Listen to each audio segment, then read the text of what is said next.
मित्रांनो, तुम्ही स्वतःचे ₹1000 खर्च करताना किती वेळा विचार करा? मग ज्या प्रकल्पावर आपल्या रक्ताघामाचे तब्बल ₹7,180 कोटी खर्च केलेत, तो आज कोसळलाय, तर कसं वाटणार आहे तुम्हाला? एखादी वस्तू घेताना तुम्ही नीट बघून, चौकशी करून आणि पारखून घेता. याचा सरळ अर्थ असा होतो, तुमच्या या कामावरती अजिबात लक्ष नव्हते. तुम्ही जनतेच्या पैशाचा गैरवापर केला, भ्रष्टाचार केला. म्हणूनच याचा त्रास आज सामान्य जनतेला भोगावा लागतोय.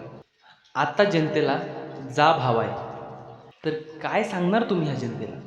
काय तोंड दाखवणार? एवढे पैसे खर्च करूनही तुमच्याकडून कामे नीट होत नसतील, तर मग आम्ही तुमच्यावर विश्वास कसा ठेवायचा आणि तुम्हाला मतं कसे द्यायचे? आता मीही ह्याच्यावरती व्हिडिओ बनवतोय, पण तुम्ही सामान्य जनतेचा आवाज इथेच दाबणार आणि त्याच्यावरती लक्ष नाही देणार.